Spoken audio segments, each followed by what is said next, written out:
Thanks to all the audience who follows our broadcast. We have the honor today of having Dr. Hugues Dufault. Dr. Dufault is professor and chairman of neurosurgery at the Neurosurgery Department of Montpellier University Medical Center and director of the team Brain Plasticity, Stem Cells, and Diffuse Low-Grade Gliomas at the INSERM at University of Montpellier. Today, at the 2021 IWBNC, Dr. Dufault is going to share a lecture on contribution of meta-networking theory of brain functions to low-grade glioma surgery, about over 1,000 awake procedures. Please write your questions in the Q&A panel. We will read them after the end of Dr. Dufault's intervention. Welcome, Professor Dufault, and thank you. It's all yours.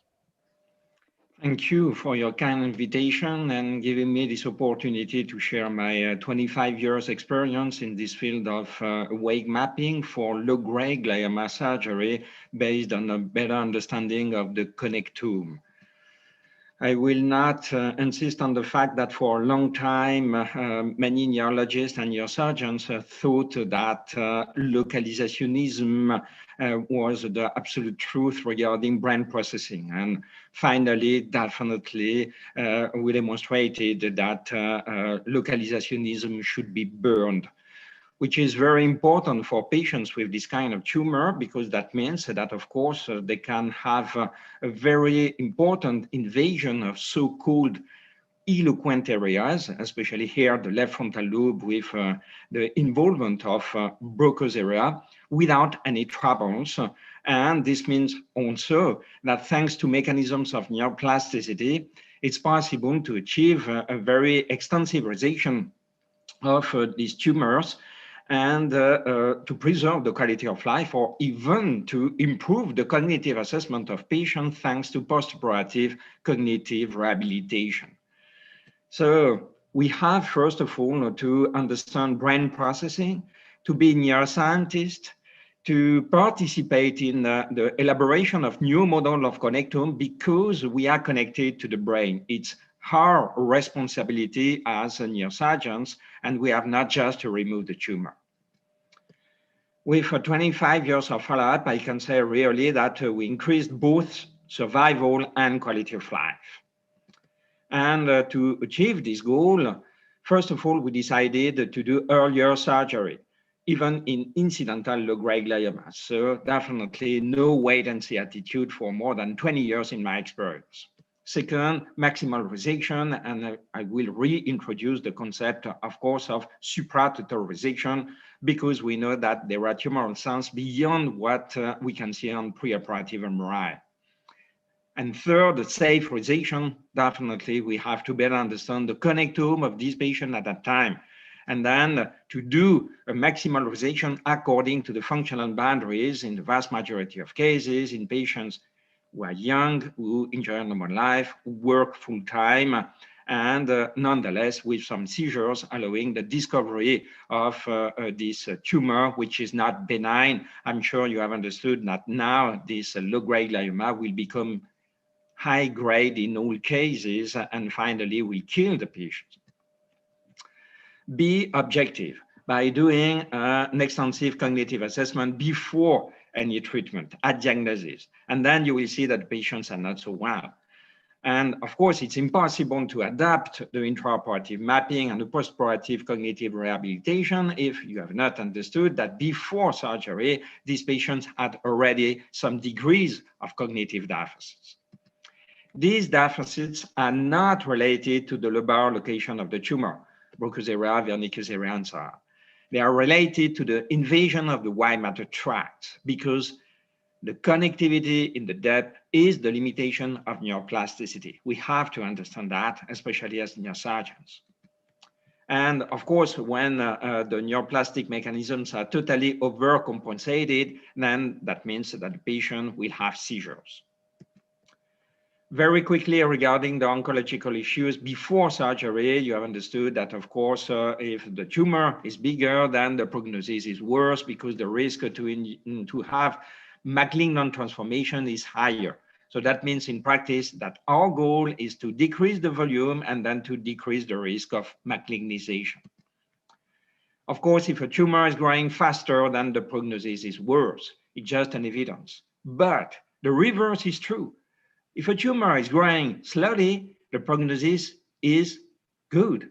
You will tell me just an evidence. Yes, but it's independent of the molecular pattern of the tumor. We demonstrated that many years ago. That means that a tumor IDH1 wild type can evolve slowly.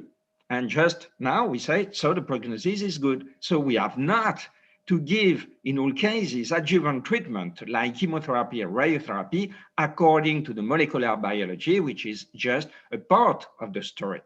In other words, in my experience with wild type astrocytoma, after, of course, an extensive resection of the tumor, if the tumor grew slowly before surgery, we will not irradiate. We will not give immediate chemotherapy. And you can see the survival, which is over 80% after 7 to 8 years of follow-up.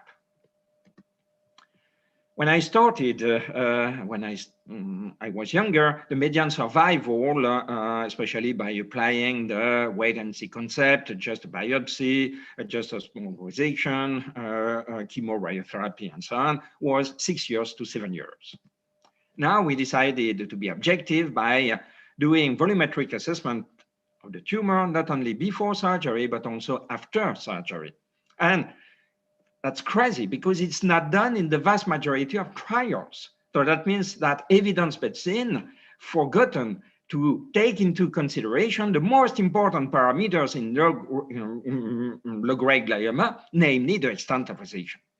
Indeed, when you do early and extensive resection, then suddenly the median survival is more than 15 years in prospective study, what we demonstrated a few years ago. And it's possible because I have the habit to reoperate, as you will see, not only twice, but also third time now, because I have more and more follow-up. And each time you decrease the volume of the tumor, each time you decrease the risk of malignant transformation, and then you increase the median survival. And recently we reported with my friend Luc Taillandier, neuro-oncologist in Nancy, and that the median survival in our a common series was over 16 years of follow-up, but with the vast majority of patients continuing to enjoy normal life over 12 to 13 years. So that means that it's not just overall survival, but also quality of life. And how to achieve this goal, once again, by removing the vast majority of the tumor, yes, but according to the individual functional boundaries. So we have to understand the brain processing and the human connectome in this patient at that time by doing mapping. When I was younger, I say that this tumor are located very frequently in Broca's area, SMA, insula, Wernicke's area, system. That's true, but it does not mean that this region are eloquent. Definitely, localizationism does not exist. So that means that in this connectomal view of brain processing, and definitely demonstrated because I have more than 99% of reliability when I perform this kind of surgery, then suddenly you can use fMRI in order to help you to better understand the principle of networking brain. And I am PhD in this field. I like to continue to say that because now I will tell you never I will use fMRI into the operating theater at the individual level because I have understood the limitation of fMRI and DTI, and there is no value at the individual level. You can see the sensitivity and specificity when compared with the intraoperative mapping, so the absolute truth. This is true also by using the new methodology of fMRI resting state. This is also true with DTI. The reliability is only 80 to 85%. So of course, as a didactic tool, as a research tool, it's beautiful, but at the individual level into the OR, there is definitely no value. If you do not believe me, please read this paper written by a specialist in this field 4 years ago, and they concluded that the tractograms contain many more invalid than valid bundles. So definitely no for the clinical application. Yes, as a didactic tool and research tool. So into the OR, please awake the patient. And what will happen, suddenly you will be able to do the mapping at the level of the cortex, but also the white matter tracks the limitation of neuroplasticity accurately, and by doing online anatomo-functional correlation, so guiding you in order to better understand the connectome, and then finally to push the resection by being sure, at least 99%, that the patient will return to normal life. Indeed, we will adapt the task into the operating theater à la carte according to the lifestyle of the patient: job, hobby, habits, leisures, and so on. And I received patients from 5 continents, and I had to adapt to their culture, to their expectation, wishes, and so on. In other words, to avoid hemiplegia and aphasia is not enough. My patients need more. They want absolutely to return to an active life, speaking about the socio-professional issues. And this is the reason why I have also to take into account their environment, because if you have an hemianoptia in France, you cannot drive. If you have an hemianoptia in North Africa, you can continue to drive.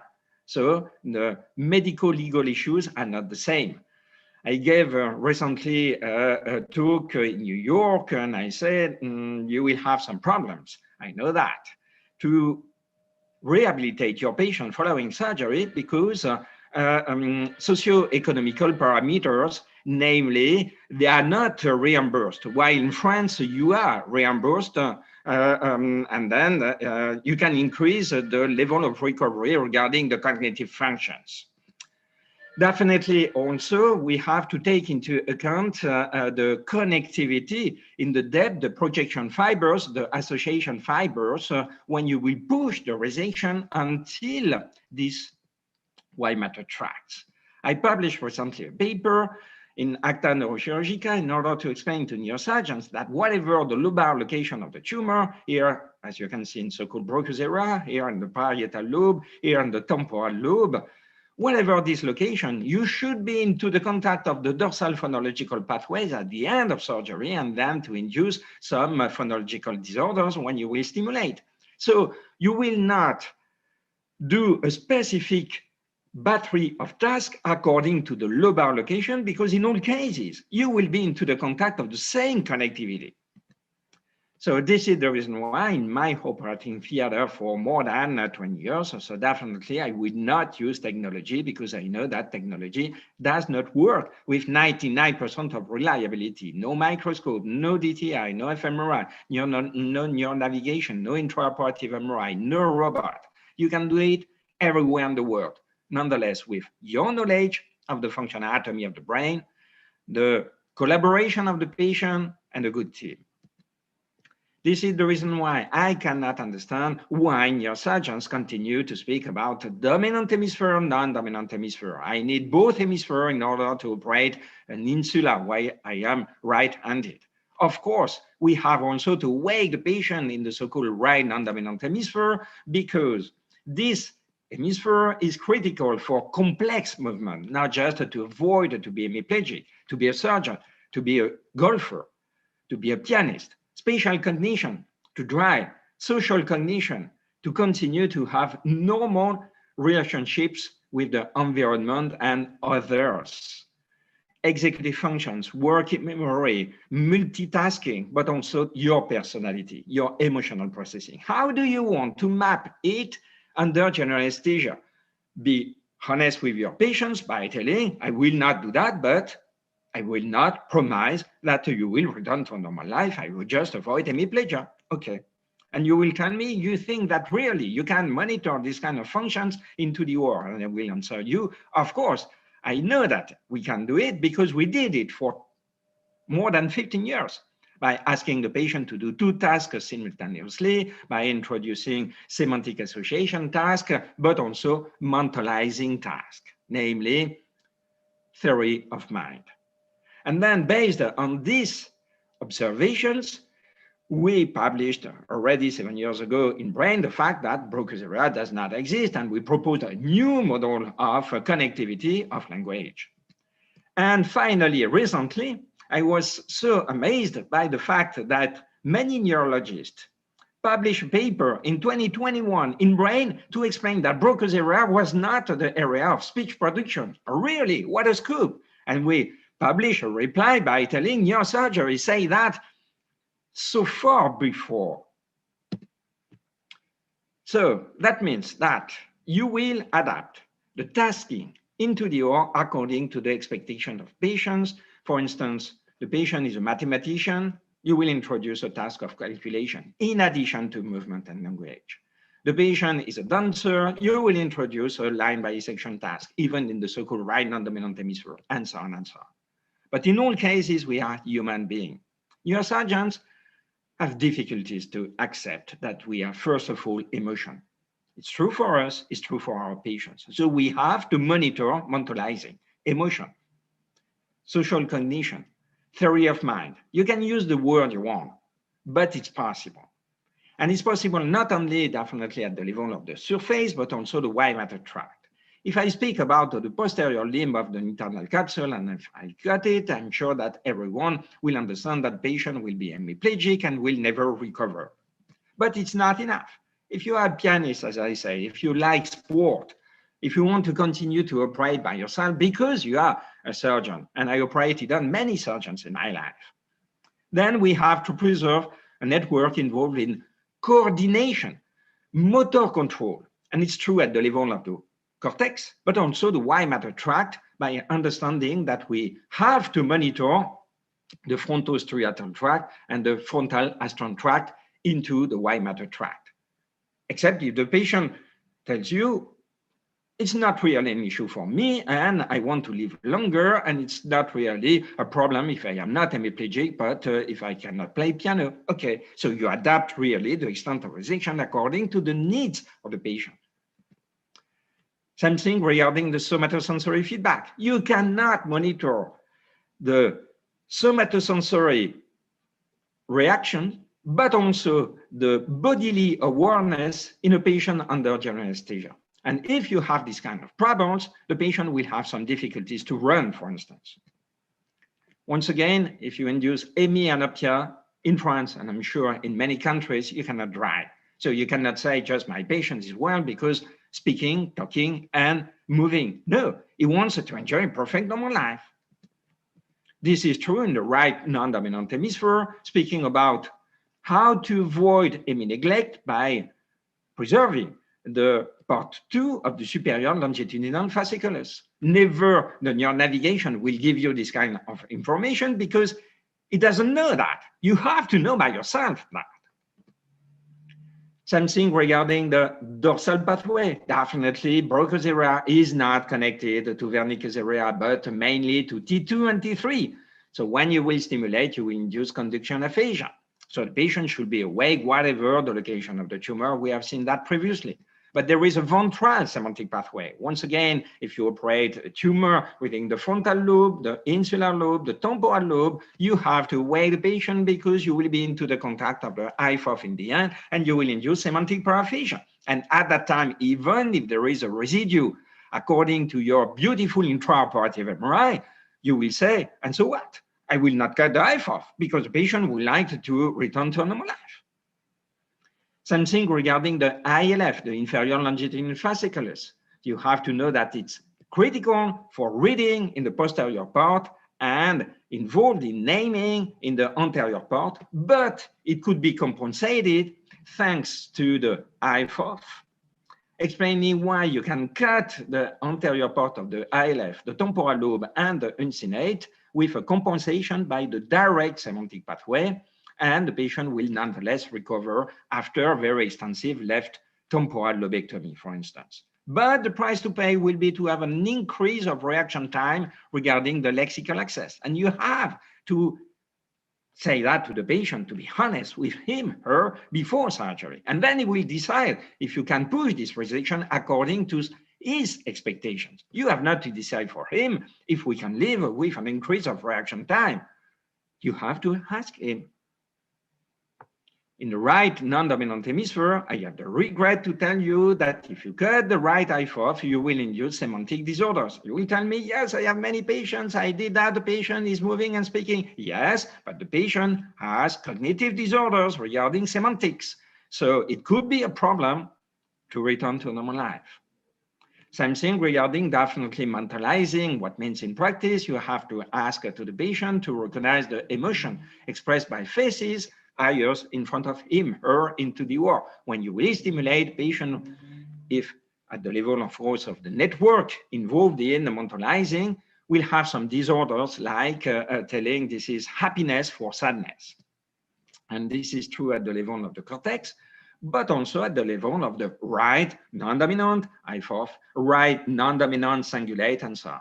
And I know that because during my first 10 years, I have induced modification of the behavior of the patient, even if they were able to move and to speak, and according to the classical results to be exposed to neurosurgeons, my patients are well. But in practice, it was not so true. But now, yes, because we introduced this new task, and because as neurosurgeons, we are also neuroscientists, and we participated in the development of new model of cognition, and more you understand the brain, more you have good results, and more you can push the resection into the brain. This is the paradox, but in fact, I will demonstrate to you, according to my results, that more you preserve the connectome, more the median survival increased. Because we have to deal with brain plasticity. And because we have to understand that when we will remove a low-grade glioma in patient enjoying normal life at diagnosis, even if the cognitive assessment is in fine not perfect, she changed already the brain by increasing the volume of the contralateral homologous. For instance, in the insula here, you have an insular tumor, the contralateral insula increased the volume, but also increased its connectivity, functional connectivity. So, of course, this is the reason why you can do a transcortical approach to remove the vast majority of the insula, and the patient will recover if you preserve the connectivity in the depth, namely the I4 running in the temporal stem, so lateral to the anterior perforating substance. And at that time, it's very exciting to use fMRI, which is in essence non-invasive, before and after surgery in order to understand how patients after ASMS syndrome can recover thanks to both hemispheres. What means dominant hemisphere in this patient? He needs right and left in order to compensate my cavity and explaining why he recovered.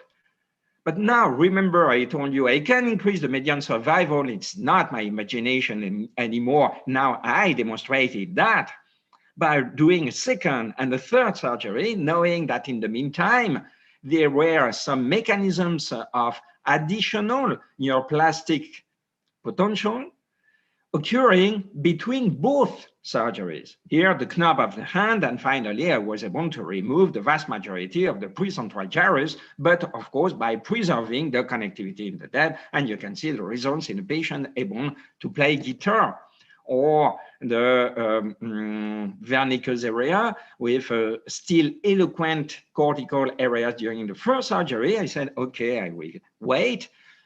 And I came back 10 years later, and in the meantime, the patient continued to enjoy normal life. And of course, now in the second time, you can see that I preserved the ILF and the junction with the arcuate fasciculus and the I4, dorsal ventral semantic pathway. Now, you have understood that if you cut this pathway, you will not cut 5 more millimeters. You will disconnect 2/3 of the hemisphere. Never your patient will recover. And this is true at the level of the so-called Broca's area. Sometimes, of course, I stimulated the pars opercularis in the left dominant hemisphere, and the patient had problems. In this case, semantic problems. I am not crazy. I did not remove Broca's area a priori because I wake the patient in order to say stop according to functional boundaries. But I will come back. And this is the point. Surgeons would like to believe on the fact that if you left a residue, then the patient will live not so long. But in fact, if you came back, then you will increase the median survival. And in the meantime, mechanisms of neuroplasticity induced by postoperative cognitive rehabilitation. And then suddenly you can remove the so-called Broca's area, and you can see that I preserved the connectivity again in the depth and the vessels. So you can do it also sometimes, you see, it's very impressive, even for me, to be able to do a bilateral frontal lobectomy, but this patient benefited from 5 hours of cognitive assessment, can drive, can continue to work, to take care of his children and so on. But I did both lobectomy with 10 years of waiting 10 years in the meantime. So the results, my first 850 diffuse low-grade glioma patients, just speaking about diffuse low-grade glioma, so more than 1,200 in fact awake surgery in these specific indications. I do not speak about glioblastoma today. Then in so-called eloquent areas, verticus area behind the labia vein, Broca's area, parietal lobe, insula, corpus callosum, Rolando, and so on. Mortality 0. I cannot lie because 90% of my patients are coming from abroad. 0.5% of severe pulmonary deficit related to deep stroke when I was younger. I have not understood at that time the fact that the right IFOF protected me, functionally speaking, of the perforating arteries, anatomically speaking. And in the past 15 years, I understood that the rate of stroke 0. 25% of improvement. No, before you cannot remove Broca's area to be better after surgery while you were perfect before surgery. You were not perfect. Please show me the preoperative cognitive assessment, and you will see that in vast majority of cases, patients are not so well. So you will do a postoperative cognitive rehabilitation, and objectively, 3 months later, they will be better.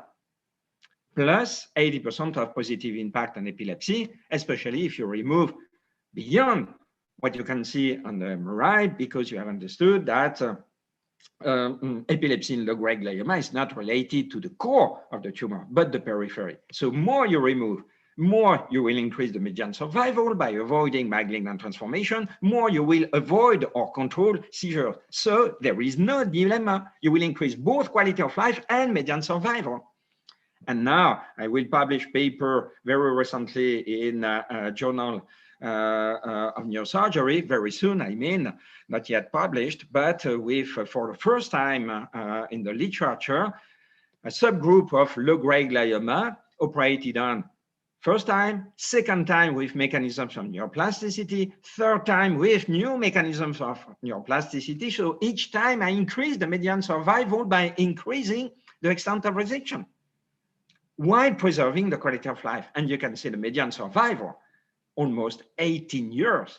So to incorporate additional data into the operating theater based on a better knowledge of the connectome is not against the quality of life, is not against the overall survival, but improved both. We demonstrated that.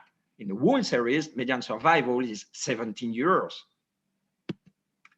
So I'm sure that Mitch Berger told you that if we can do that in San Francisco or Montpellier, you can do that everywhere in the world. And it was the goal of this meta-analysis we did all together a few years before, by telling, of course, if you wake the patient, of course, if you use intraoperative mapping, and of course, if you do a resection guided by the function, then your patients will be better and live longer. Especially if you do supratotal resection, because definitely stop to think that the flare hypersignal is the disease. This is the reason why intraoperative mapping, intraoperative mapping is critical, but intraoperative MRI is dangerous, because sometimes you will cut some pathway in the depth involved by the tumor, and because of the intraoperative MRI, and your patient will not completely recover. And sometimes it would have been possible to remove more, and you stop according to the imaging by telling, I removed the flare. Yes, but if you can remove more, but according to what? According to the functional networks. What kind of task? What we have seen: multitasking, nonverbal semantic association task, mentalizing, naming, of course, and so on and so on. Yes, but why to do supratotal? Because with more than 15 years of follow-up, the rate of death in this subgroup is 0. The rate of malignant transformation in this subgroup is 0. I did not cure them, but I avoided malignant transformation, and not against their quality of life. So you will tell me, yes, but it's difficult to do supratotal in all cases. Of course, if we are seeing the patient too late. So this is the reason why I propose to operate earlier, including with incidental discovery. Why? Because once again, please take your time if you have some patients with incidental low-grade glioma to do an extensive neuropsychological examination at diagnosis, and you will see that in 60% of cases, they are complaining, and in 1/3 of cases, they have already objective deficit of cognitive functions. And of course, you cannot see that by just doing a clinical examination. You need to be more objective. So according to that, we decided to do surgery, and in my experience, over 100 patients with incidental low-grade glioma. And of course, I increased very significantly the rate of total and supratotal, namely more than 60 to 70% with no partial realization and no permanent deficit. And of course, also increased the extent of realization, so the median survival, especially because they were already malignant foci in the middle of the tumor in 1/3 of patients. This is the reason why also we published that it was exceptional to induce any seizures following surgery in patients with incidental low-grade glioma, so it was not an issue. We recently published in Journal of Neurosurgery not only the cognitive scores before, but also after surgery in order to be totally objective. And the most important, definitely, is quality of life. What means for these patients who, in the vast majority of cases, are young, they want to return to normal life and especially to work. More than 97% of our patients are able to work following surgery. So this is the absolute proof that it's not just we avoided hemiplegia and or aphasia. I can really tell them you will return to a perfect normal life. And this is the reason why we proposed a policy of screening the general population in France 4 years ago. And I started to operate patients with intentional discovery of a possible low-grade glioma because they decided, for instance, to do an MRI because their father died from a glioblastoma. You can achieve this kind of results not thanks to technology, but thanks to your knowledge of functional anatomy and especially not only plasticity, but the limitation of neuroplasticity, the minimal common brain, the skeleton of the brain. If you cut it, you know that patient will never totally recover. And it's very important beyond surgery for low-grade glioma, high-grade glioma, but also for surgical approach of a deep lesion, for epilepsy surgery, for BCI, if you would like to restore the brain. How do you want to restore the brain for younger people and the next generation if you have not understood brain processing? The problem is that radiotherapists have not yet understood brain processing. And then I have the habit to deal with them in my patients after doing this kind of mapping à la carte. I will tell them you will not irradiate, basically because this is a wild type, as I demonstrated to you, if the growth rate was very slow before surgery, or to apply the Buckner all, while in fact, you remember that they use only a minimal mental status examination, which is initially designed for dementia and just 5 years. But I'm not speaking about the next 5 years for my patients. I'm speaking about the next 20 years. They are living longer. And evidence-based medicine demonstrated that early radiotherapy did not increase the median survival. It's not my imagination. It was published in Lancet. They published that there was a decrease of the cognitive functions, but beyond 5 years. So we have to anticipate that. We are not speaking about patients who will live for 2 years. So radiotherapists have also to understand the limitation of neuroplasticity, because when they say we use technology like neurosurgeons thanks to intraoperative MRI, and now I can focus radiotherapy, Yes, but if it's the crossing fibers between the dorsal phonological pathway and the ventral semantic pathway, I can tell you that a few years later, the patient will have cognitive disorders because they radiated the minimal common brain. So what to do in these cases? Chemotherapy, because we have more than 15 years of follow-up and we know that no delayed cognitive disorders. And you will tell me, yes, but it's not an oligodendroglioma. And so what? At the individual level, no value.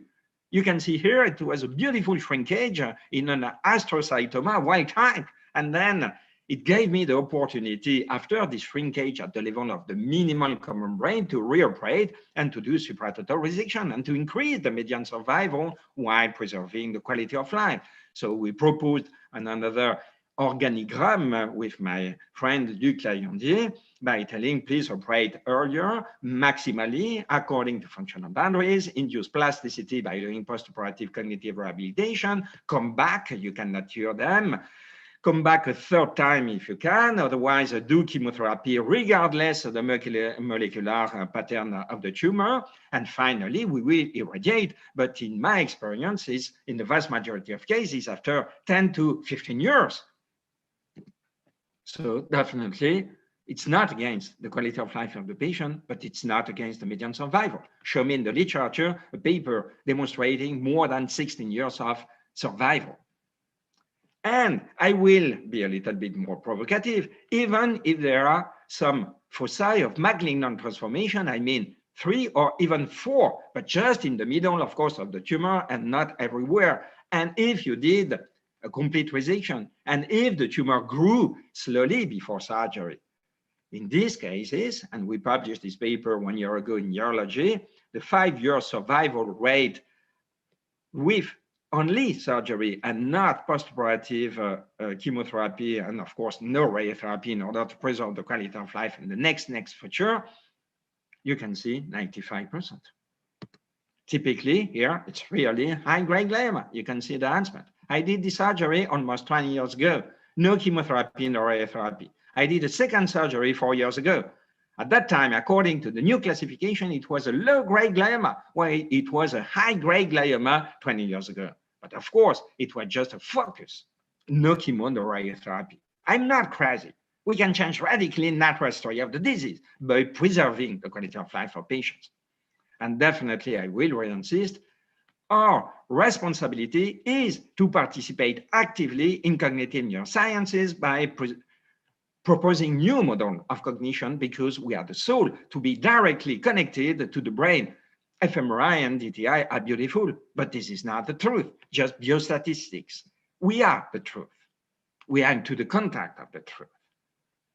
Nonetheless, we can combine longitudinally, and definitely I like to do fMRI before and after surgery. And talking again about the ASMS syndrome, we have understood that the patient had a transitory deficit related to a decrease of the connectivity between both hemispheres.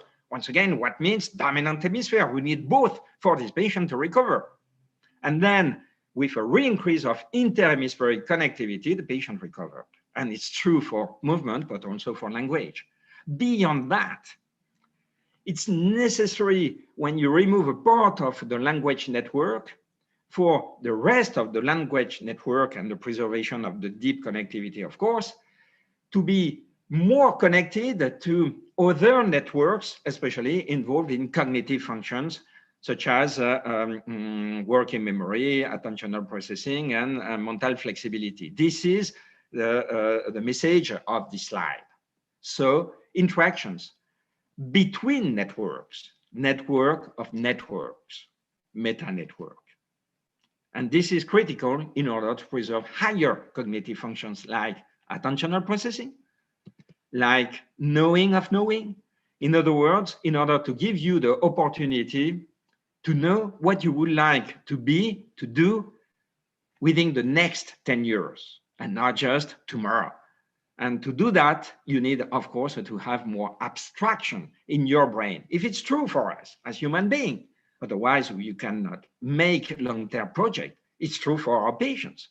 They have one generation now in front of that, of them. I mean, to decide to have a baby, for instance, or not, or to buy a house, and so on.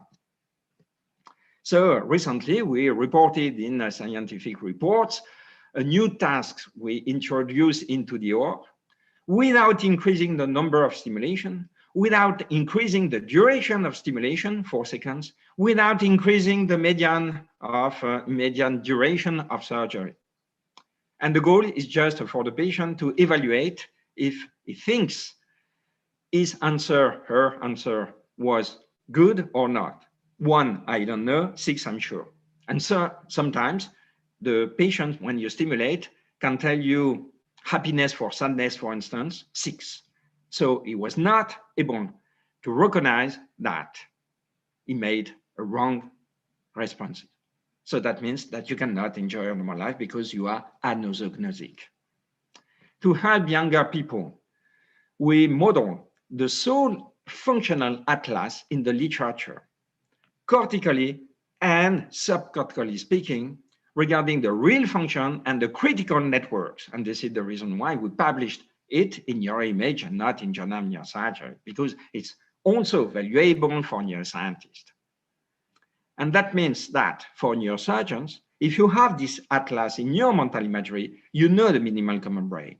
But to help you, we developed recently software in order for you to match this atlas with the MRI of this patient. And of course, before surgery, but not during surgery, because it's just a probabilistic atlas. And during surgery, you have to check at the individual level due to the anatomo-functional inter-individual variability by awakening the patient and doing online intraoperative cortical and subcortical mapping. And then for you to understand and to try to see into the operating theater, not only one network, and of course, not just one area, definitely localizationism does not exist. I'm sure you're convinced about that, but also interactions between networks and between both hemispheres. So how do you want to do a wave mapping here just for language, which is just a small part of the whole meta network, and to not awake in this hemisphere because in the right, your patient will not be hemiplegic, but that's it. Please show me your results. 97% of patients returning to a normal life with almost 18 years in front of them. And we understood definitely also that there are a mixed interaction changing online, not only into the operating theater, but within the brain, because this is physiological, in order to adapt to the environment. And this is the concept of meta-network. Modification, constant modification of the equilibrium within the central nervous system. You will tell me, oh, it's too esoteric, it's too neuroscientist, it's too... No. Now you are into the operating theater. You ask to the patient to do movement and naming. You see, 2 very easy tasks. You will see that in many cases, the patient, of course, cannot move anymore or cannot speak, but sometimes patients can do movement, can do language, but naming cannot do both simultaneously. And then you will tell, I can continue because he can speak, he can move. Yes, but your patient will not be able to continue to preserve his cognitive function. We don't care. The patient is not hemiplegic aphasic. You do not care. What about the patient? And not 3 months following surgery. I continue to follow them. And I ask the question to them and their family 5 years, 10 years, 15 years, 20 years after surgery. And now you know if it was a good idea or not. Just to conclude how I do it, because I have maybe 5 more minutes in this medical doctor resident who had incidental discovery of this typical low-grade glioma involving a little bit the temporal lobe, but most of all, of course, the so-called Broca's area and the insula. So I have the habit to operate on the lateral position by doing probably a wider bone flap than Mitch in order to have a positive mapping in all cases. So clearly the rate of seizures inducing the abortion of surgery, speaking about more than 1,200 surgery, 0. Because I use very low intensity, because I have a positive mapping in all cases, because I do a wider bone flap. And I know that the output is not Broca's area, but the ventral premotor cortex at the level of the lateral part of the precentral gyrus. So inducing an artery. Okay, I have understood. Good intensity between 2 and 3 milliamps is enough in 95% cases, no seizures. And now you can administrate the naming task. Now you can administrate the semantic association task with at the level of the dorsolateral prefrontal cortex and not Broca's area directly some semantic disorders. Now everything is clear. 5 minutes in order to do a cortical mapping, no ECOG, no intraoperative MRI. I have good glasses, and then I can do the surgery while the patient is doing dual task by alternating from a naming task to semantic association task, auto-evaluation task. You have understood.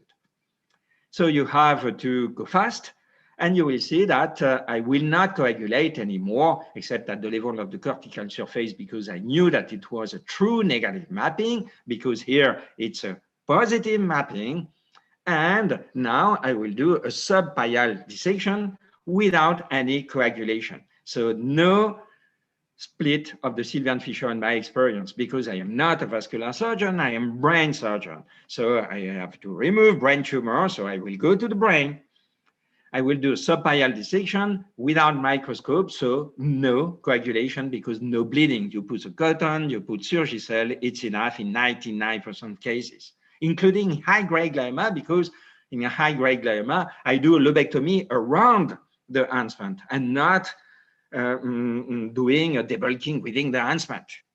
So here, this is the same goal, to go to the Sylvian fissure, so no bleeding, no spasm, I reinsist, no papaverine in my operating theater. And then finally, more or less in 15 minutes, it's very quick, you will have an exposure, very good exposure of the insula. You cannot yet see it, but you will in now 5 minutes.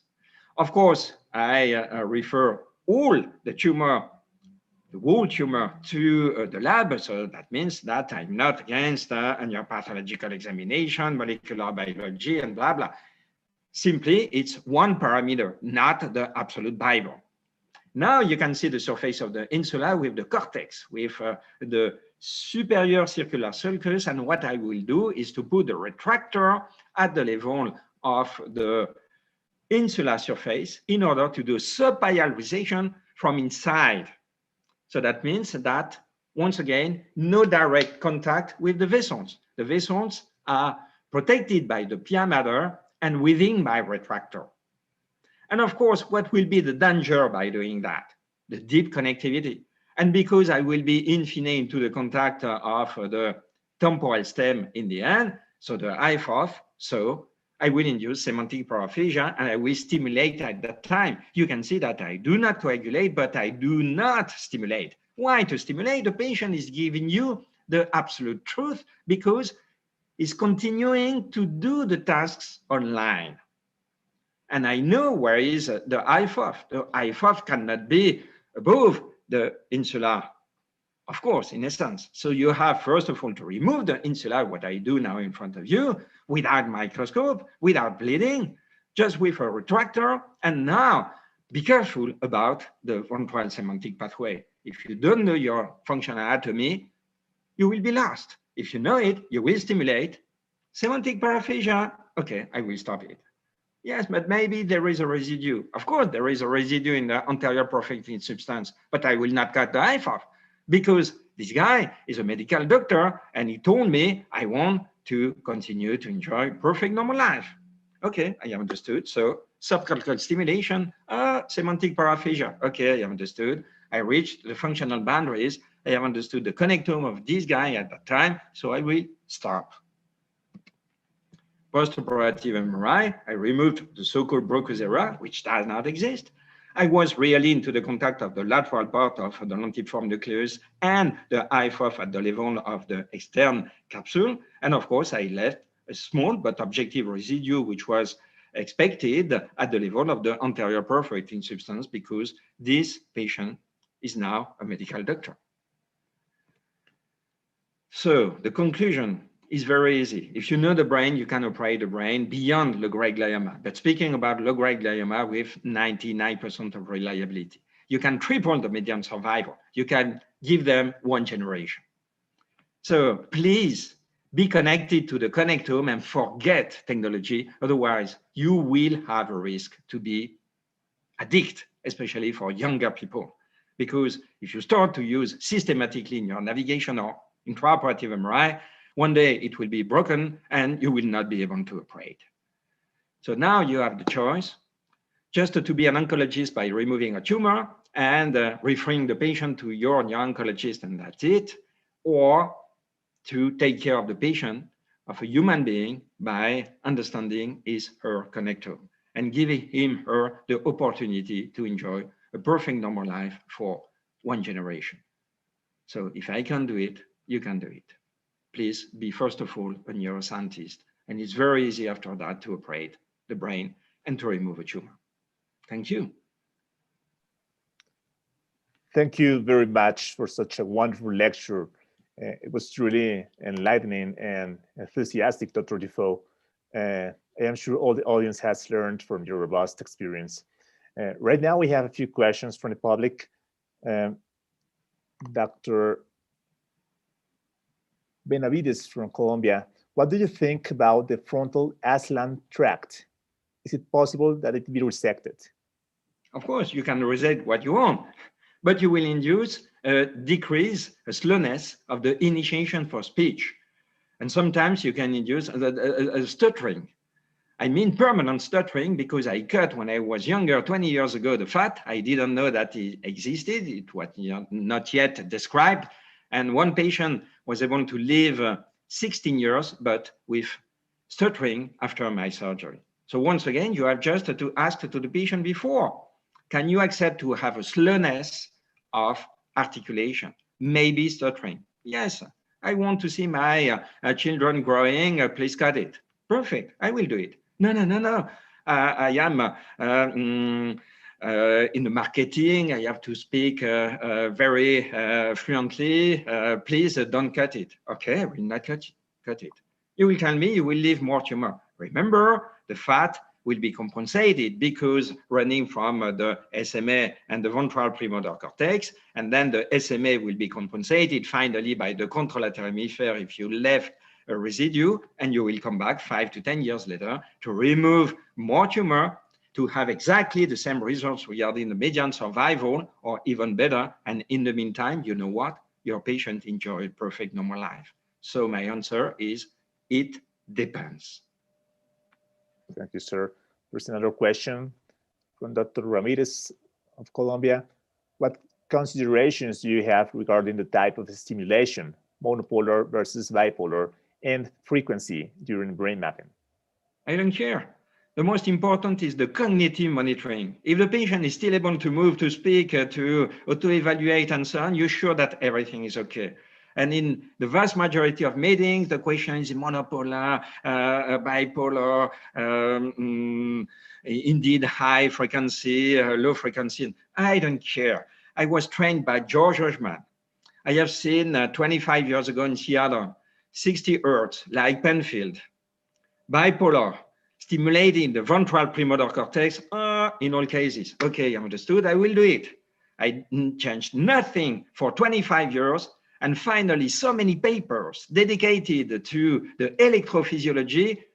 What I want is to see the results regarding the patient. And definitely the mapping is for me just a confirmation in the end. As you have seen, I do not stimulate a lot, because the most important is the cognitive monitoring. So you need to have very good neuropsychologist or neurologist or speech therapist, what you want, but if possible, PhD in cognitive neuroscience. My secret is that into the operating theater, we are all, except the anesthesiologist, I'm sorry about that, but PhD in cognitive neuroscience. Thank you, sir. There's another question. Dr. Aponte asks, does the fact of speaking more than one language give a better outcome?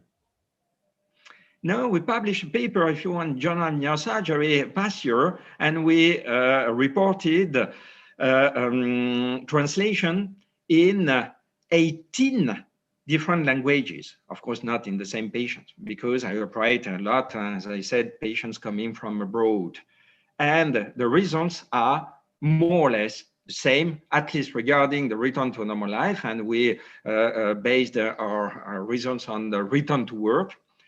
And maybe just 5% less extensive resection when you have the translator into the OR, because I am a little bit paranoid and I have to stop earlier because I do not believe completely on someone else when I am very close to the pathways. While in English, or for sure in French, of course, I can do the monitoring by myself too, because of course I rely on a speech therapist and neuropsychologist, but I listen online the patient.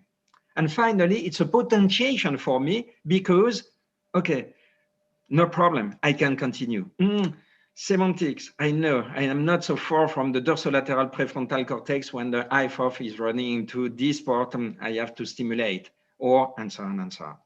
So, in other words, you can use a translator. We had 18 different translators with more or less the same extent of resection, and in all cases, return to normal life. Thank you, sir. There's a question from Dr. Ferrer. In addition to immunomolecular markers, you have another indicator or predictor to categorize a glioma as a slow growth glioma? You mean beyond, I'm sorry, beyond the, in addition to immunomolecular markers? No, immunomolecular, of course. The growth rate.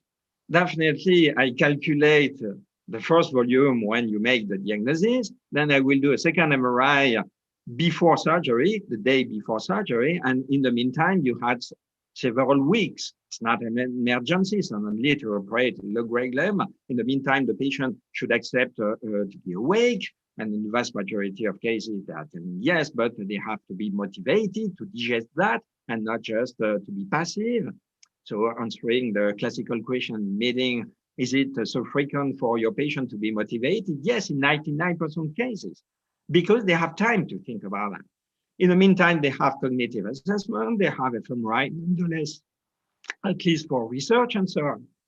So you will calculate volumetric assessment on the first, second MRI, you will calculate the growth rate. And I will tell you a secret, this is more reliable and more predictive than the molecular pattern itself. Of course, it's just common sense. Once again, a tumor growing faster has a worse prognosis. So for me, this is the most important parameter.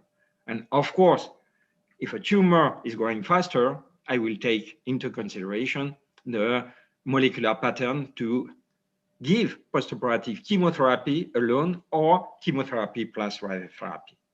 But if a tumor is growing slowly before surgery, you can tell me it's a wild type. If I did a complete resection according to the MRI, of course, I will say to the patient, you're not cured, but I will propose to the patient no adjuvant treatment. And I have many patients like this reported in journal neurosurgery. Thank you, sir. There's a question from Dr. Gupta from India. How is this cortical and subcortical mapping different from connectum neurosurgery? This is exactly the same thing. The problem is that the vast majority of neurosurgeons I know did only a cortical mapping. And they think that DTI is the function at the level of the white matter tract. And because there is the red white matter tract according to the preoperative DTI, this is the function. No, you have to map it. But beyond stimulation, once again, to monitor the cognitive functions by asking to a patient to do many things simultaneously. It's not expensive. Many colleagues are telling me, you cannot do a semantic association task, auto-evaluation task, mentalizing task, movement, bimanual coordination is too much. Why I cannot? Because the duration of surgery will be longer. No, it's shorter in my experience, because the patient is doing everything simultaneously. So I can go very fast, as you have seen on movie, toward the functional connectome. And then I will finish the resection under general anesthesia once the lobe is disconnected. So it's another philosophy of surgery. It's not a technique, it's a philosophy. Thank you, sir. There's a question from Dr. I'll try to pronounce it well, Kai Boritso-Sakul. He asks, for extensive bifrontal low-grade glioma, what is your resection strategy? It depends on the cognition before surgery. If the patient has a butterfly glioblastoma, can understand nothing during the first meeting, and as 70, I will do maybe a biopsy, but I will not operate. And I have read some papers telling you can operate. Of course I can, but what is the interest? Now you have a patient in front of you who is perfect, is not perfect, according to the preoperative cognitive assessment, but enjoying a normal life. That means that brain plasticity compensated. So please start by a lobectomy in one side. Then the patient will have nonetheless a transitory deficit. Then you will do a postoperative cognitive rehabilitation. And then the patient will recover even better in comparison than before surgery. In the meantime, you will calculate once again the growth rate, and you will have nonetheless also the neuropathological and molecular results. And then you will see the full picture. My protocol is that I have no protocol. I will adapt. If the tumor is growing faster, you have no reason to do another lobectomy. Otherwise, the patient will not have time in the contralateral hemisphere to compensate. So go to the chemotherapy. If the tumor is growing very slowly and the patient recovered, okay, now we can consider to do a second surgery in the contralateral hemisphere because the brain compensated. So you will have selected patients, and of course under awake mapping, because more you will remove the contralateral homologous, more you will take risk to see a sudden break in the cognitive assessment. But if you have good neuropsychologist, finally, you will achieve this kind of very impressive lobectomy with 99% of reliability in good patients. Thank you, sir. There's a question from Nishanth Sarashiva. Do you customize the psychological tests based on the hemispheres, or do you do all the tests in both hemispheres surgery? Of course. There is no one area, one network just in one hemisphere. Bilateral repartition, and especially in patients with gliomas. As I told you, before to go to the operating theater, if the patient is well, that means that he compensated also thanks to an increase of the volume of the contralateral homologous, then an increase of the functional connectivity in the contralateral hemisphere, not only, but both. So you need to avoid any a priori by telling language left, movement right. Now, if you start to understand this concept of meta-network, this concept of connectome, then you will stimulate accordingly, namely no a priori in the battery of tasks you will do into the operating theater, except according to the preoperative neurocognitive assessment, because if the patient started to have some decline of executive functions, that means that you start to reach the limitation of neuroplasticity specifically regarding this domain. So you have to insist into the operating theater on this task, which was already disrupted before surgery, and to do a specific rehabilitation accordingly. So you see that definitely stop to think about right, left. Thank you, sir. Kezia Thiel asks, a technical question. For subpial dissection, which size sucker do you use? And do you reduce the suction power significantly? You will be surprised, but I don't know the diameter because I can do more or less with a fork and a knife. You can give me what you want, I will do that. But I will regulate definitely with the thumb. And this is the reason why you need, I have probably an over representation because I do that with the left hand, even if I am right-handed, an over representation of my thumb in my homunculus. And of course, I have a network dedicated to probably feel the texture of the tumor, but also stimulate simultaneously at the level of the white matter tract and so on and so on. So definitely, what means that if you use the CUSA, you have a risk to have a diffusion of the mechanical effect because you know that it's a distortion. So you increase the risk to have spasm. You increase also the risk to have a transitory disturbances induced by the CUSA itself into the contact of the white matter tract. And so to stop earlier the resection for nothing, artifact. You do that with a successor, never I had spasm, never I induced due to the successor itself any perturbation, except if you start, of course, to be perpendicular to the white matter tract, and at this time you will induce a movement of the tract, and the patient will have a problem. Okay, I understood. Now I will stimulate. So learn to do it, and you will see that you can use this methodology for everything, including epilepsy surgery, because I have to be honest, I learned that from George Hodgman in epilepsy. Thank you, sir. Talking about that, there's a question from Dr. Gupta from India. He asks, what other fields of neurosurgery do you recommend? Connectome neurosurgery.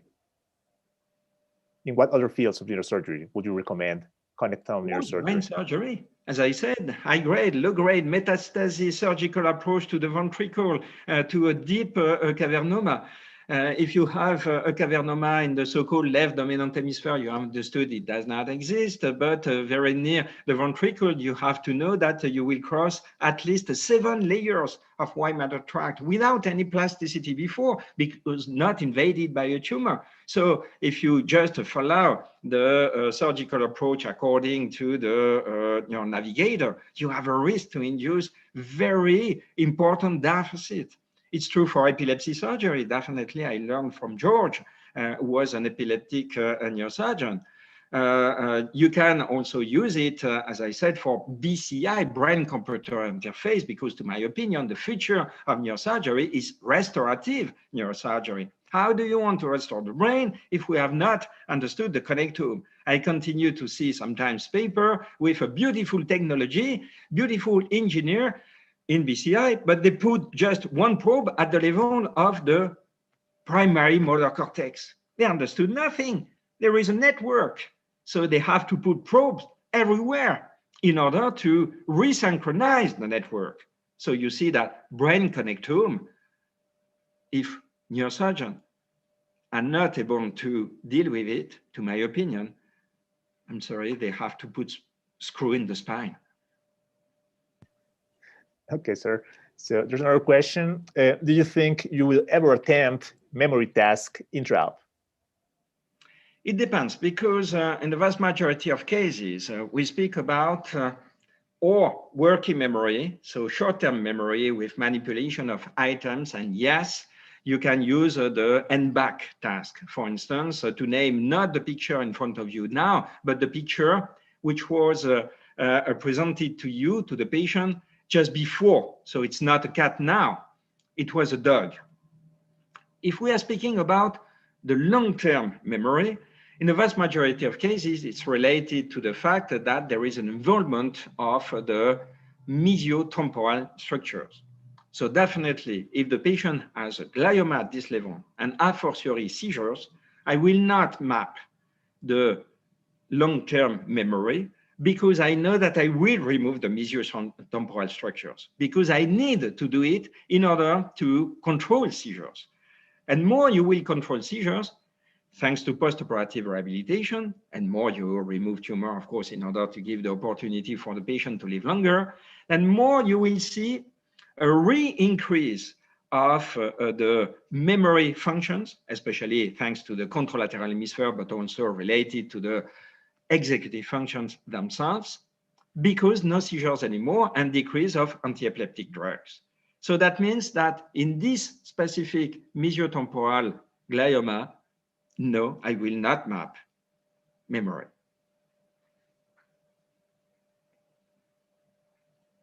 Thank you, sir. I think that's all the questions. So on behalf of CIEM, I'd like to thank you again, Professor Dufault. It has been a wonderful lecture. For all the audience, we're really grateful, Dr. Dufault, and honored for your participation in the 2021 IWBNC. For all the audience, keep in mind this lecture will be available on our website starting next week. In a few minutes, we will have Dr. Theodore Schwartz doing his lecture, Endoscopic Resection of Anterior Skull-Based Meningiomas. To get the link for this upcoming conference, please follow the link pinned on the chat or check the program schedule on our website, cnus.com. Thank you very much, Dr. Dufault. I really enjoyed your conference, and I think all the audience was amazed with your conference. Greetings from Montpellier. Goodbye. Merci, monsieur. Bonjour.